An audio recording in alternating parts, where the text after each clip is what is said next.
Hello, good evening. It's a beautiful Monday, time to run by you the sporting headlines at the top of the week. And our first story is not a particularly good one because two officials of the Ghana Football Association have launched appeals after they are banned by World Football Governing Body FIFA on grounds of sexual harassment. Now, Acting General Secretary Ike Ado and Anabenye, a member of the emergency committee, have been handed a combined 15-month suspension for an incident in Papua New Guinea 7 months ago.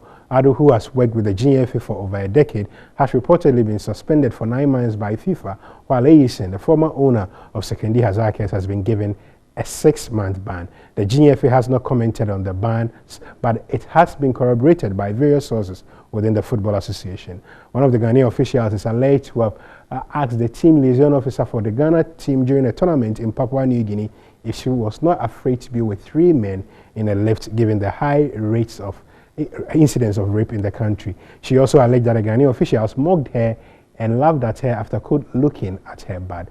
There is no word yet on FIFA when they will hear the appeal.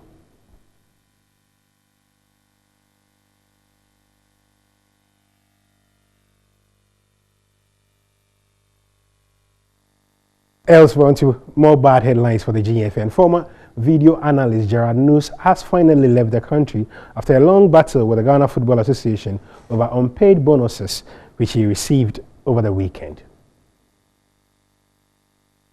Saga that has run for 7 weeks at a hotel in Accra and played out before the full glare of the media.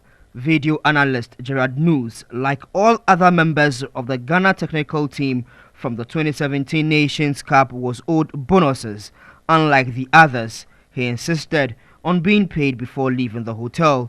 In the process, the GFA raked up more hotel bills. News fed the media with details every step of the way, and the GFA's reputation took a battering alongside the country's.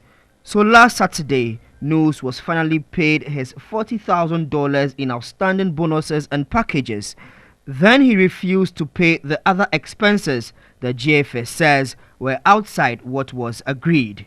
He had accrued a bill of 5,000 Ghana cedis while using paid television, telephone and minibar during his stay at the hotel.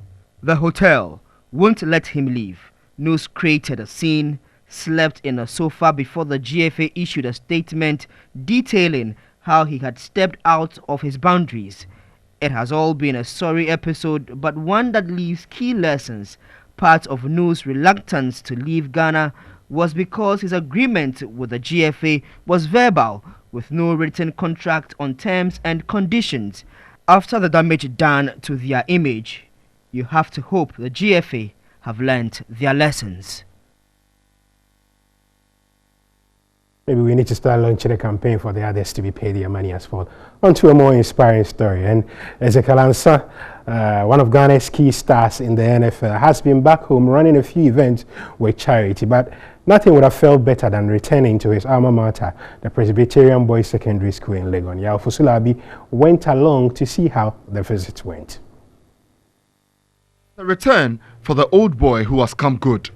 Ziggy Ansah now rolls with the high and mighty under the bright lights of the NFL, earning good money for it.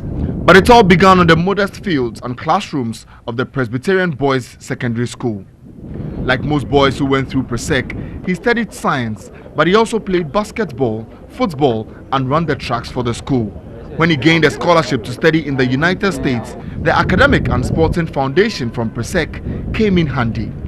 So the joy was palpable when the Detroit Lions star returned to his alma mater to take them through the basics of American football, but above all, offer a word of encouragement to the students that it was possible to aim for both academic and sporting excellence. One thing about playing sports in college is if you're not able to maintain a certain GPA, you will not be allowed to play on the field.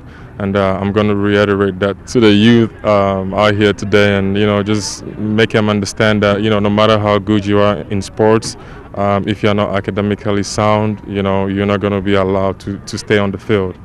The students clearly loved it too, singing the school anthem with the old boy. To take our places in the future of our country, who come along and join us, who come along and join us. Happy studios are we. and getting stuck in during the American football lessons.